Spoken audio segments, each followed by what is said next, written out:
ladies and gentlemen, let's get ready to rumble!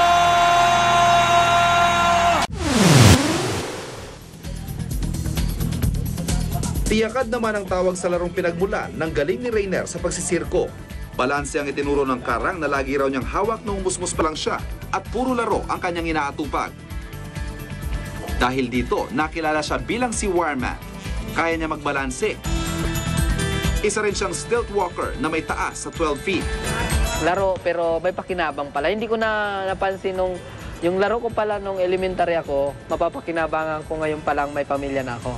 Kasi malaki tulong ang naibigay sa akin ng balanse ng Karang. Di naglaon ng paggamit niya ng Karang ang nabigay daan na makasama siya sa Encantadia.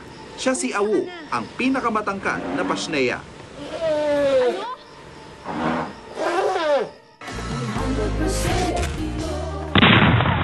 Sa gitna ng mga katatakutang ito, iba pa rin ang level ng takot kapag may touch ng sis. Siyempre, pag nasa sis, may entertainment value. Correct!